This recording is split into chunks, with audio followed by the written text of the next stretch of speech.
a really important question that I see from time to time. It's obvious that this question was never asked, is will it work? So here's an example. The client has 3 sons, and she's got this house, you know, here in Contra Costa County. It's worth $1.5 million, something like that. I don't know. And she writes an estate plan. She wrote an estate plan 20 years ago. And the estate plan said, I leave everything equally to my 3 sons, which is fine. 20 years ago, that would have worked just fine. But over the course of the 20 years, one of the sons moved back in with mom because he doesn't have a job. He's really not employable, so he's kind of completely dependent on mom, and he has no place to live, and he has no money with which to purchase a place to live. And mom, in her old age, has spent all of her other money. So by the time mom dies, really all we have is a house. And her trust says, I leave everything equally to my 3 sons, one of whom needs that house. You know, so maybe if mom had known that that's how it was going to play out, she would have written something different. Maybe she would have wanted that house to go to the son, or she would have said, you're all going to own the house, but he gets to live there. You know, there are things we could have done. That turned very ugly because the other 2 sons wanted the dependent child to get out, and they ended up hiring attorneys to do, you know, an eviction of their brother. So thinking about, will it work? You know, equally to my 3 sons, that's nice. That's nice. But sometimes equal isn't what's best for everybody.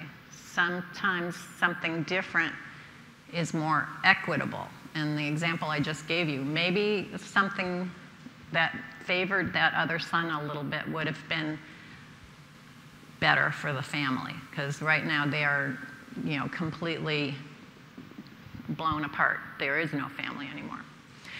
Another thing that we see problems with is Prop 19. You all familiar with Prop 19? Everybody loves it, right?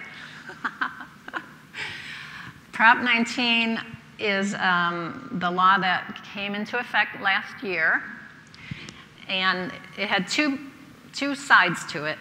The one side is great, everybody loves it. We can take our low property taxes and move to any other county in California and have the same low property taxes under certain circumstances. Everybody loves that, that's great. The other side of Prop 19 is you don't get to pass your real estate down to your children with that low property tax, except in a really, really specific situation. Used to be you could pass all of your real estate within broad limits.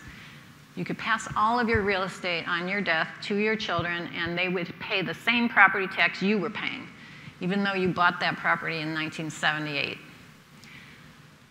Now, we can't do that anymore. Thanks to Prop 19, we can only pass our personal residence, and only if a child turns it into their personal residence. So if our children inherit our personal residence and they want to turn it into a rental property, the property taxes will go up. And, you know, some of my clients had, they didn't have a lot of IRAs, they didn't have a lot of 401ks, they had a lot of rental properties. That was their retirement plan, and it was a good plan. Now they have these rental properties that they would like to leave to their children, but when the children inherit the rental properties, the taxes are going to be so high that they really won't be profitable anymore. It's really hard to make that work. So just understanding that if you have real estate, whether it's your personal residence or some commercial property or some rental property that you've got, and there's any kind of, it's kind of important to me that my kids be able to own that property, you need to talk to your lawyer.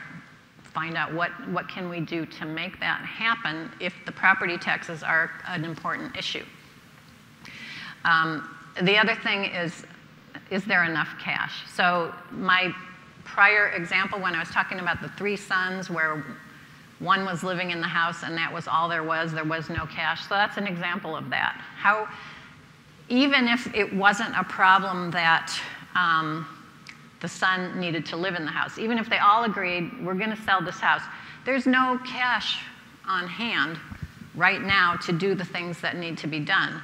So, sometimes you want to think about that. How are your investments allocated? You might want to make sure that there's going to be a little bit of cash in the trust in order to do the work of the trustee. So an example of this that I just had not too long ago was talking to some clients about, well, we have this checking account and the savings account, and they're never going to be over $184,000. So why do we need to put them in the trust? Well, you don't if you only worry about avoiding probate. But if you don't put one of those accounts in your trust will have no cash. And then you die, and how is the trustee going to hire a lawyer? How is the trustee going to pay the accountant to do the tax returns? You want to at least think about, do we need to figure out a way to make sure there's cash available to pay for things? If you need help with your estate planning or administration, we also offer a free discovery call to help get the process started. You can find more information on booking your session by visiting absolutetrustcounsel.com/scheduling.